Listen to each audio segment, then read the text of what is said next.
So as we've seen in the previous lesson, passwords really are problems, aren't they? We can reveal passwords stored in a browser. We can also sniff passwords running across a network. In this lesson, we're going to see how to use a tool called Wireshark, a really popular tool for security and for hacking, to capture unencrypted passwords when they go across our network. You're going to see why you should always make sure you've got a secure connection, an HTTPS connection, to a website whenever you enter your username and password. We're going to need to run 3 virtual machines to work this lab. I'm going to show you, you can do this several different ways. I'm going to show you how to use your Metasploitable, your Windows 7, and your Windows 10 VMs. And we're going to listen in to our local area network from this Windows 10 machine, and we're going to capture information going from our Windows 7 computer trying to log into a website on our Metasploitable box. So first of all, let's start up Metasploitable. And if you've logged out of Metasploitable or if it's shut down and you have to restart it, remember MSFADMIN. It's given to us right here as the login and MSFADMIN as the password. And we just need to do an ifconfig to make sure we get the 10.0.3 address that machine is on. So it is on my 10.0.3.5 this time. And then we can minimize the Metasploitable virtual machine window. Next, we're going to run our Windows 7 box. And we just need to check for sure what network that Windows 7 machine is on. We're going to make sure that we're on our VBoxNet 0 host-only adapter as well. That should give us a 10.0.3 address. We don't need to worry about the address of the Windows 7 box. Just get it up and running. Then finally, we're going to open the Windows 10 VM and go ahead and log into it.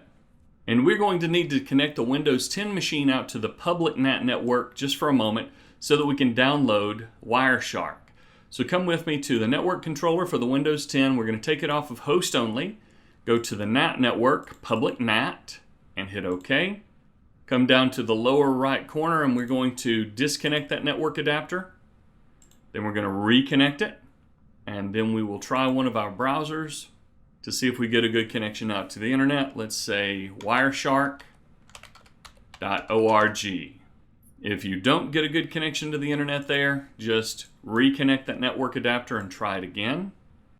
And if you still don't get an internet connection, we just need to run cmd. We're going to do ipconfig. And you can see we've still got a private internal host-only 10.0.3 address. I'm going to say ipconfig/release and then ipconfig/renew. Now that we have a 10.0.9 address, we're public to the internet, we should be able to reload this page. And we're going to download Wireshark from wireshark.org. Come to the download link. And we're running a 64-bit version of Windows, so we're going to download the 64-bit Windows installer. That should take just a little while to download, and then you'll run the installer to set up Wireshark. And the installer will take you through just a regular couple of nexts and agrees. When it comes to the part that asks if you want to install WinPCAP, yes, you need to install WinPCAP. That allows us to do packet capturing on Windows. Hit Next. And you don't need to install USB cap, but if you want to, that's one that you can add as well. We'll just click Next and allow it to install. During the installation, you get a pop-up like this one that says, "Welcome to WinPCAP installation." You just want to Next and agree your way through. And it'll automatically start the WinPCAP driver at boot time, install, and finish. When Wireshark finishes installing, hit Next. And we can go ahead and run Wireshark as soon as it finishes. And we are going to take Wireshark off of our public internet. Now that we have Wireshark installed, we want to make sure that this machine is not running on our public network. Let's switch it back. So on your network adapter, take it off the NAT network and bring it back to the host-only VBoxNet 0. Click OK. And then one more change while we're in the network. We can come to Advanced for this VBoxNet 0. And we're going to turn on what we call promiscuous mode, and we're going to allow that for all the VMs. What this means is we're going to override some of the code that's part of our network adapter card that keeps that network adapter card from paying attention to traffic that's meant for other computers. By default, everything that flows over the network is visible, but on most network cards, promiscuous mode is turned off. We're going to allow promiscuous mode for our VMs so that we'll be able to see traffic that's meant for other VMs from one computer. If you're doing this on a larger network, you can even turn it on for all if you are the owner and operator of that network and have explicit permission to do so.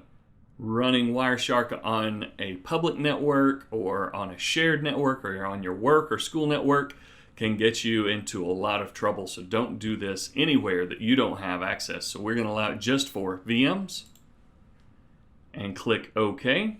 Then to be safe, we're going to come back to our command prompt in Windows 10. We'll type cmd and we'll do an IP config/release and an IP config/renew.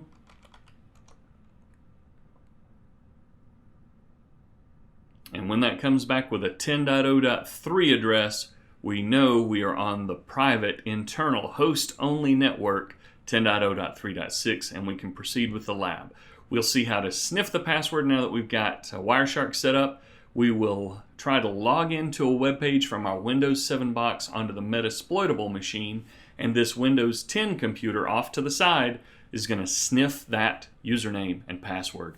We'll see it in the next lesson.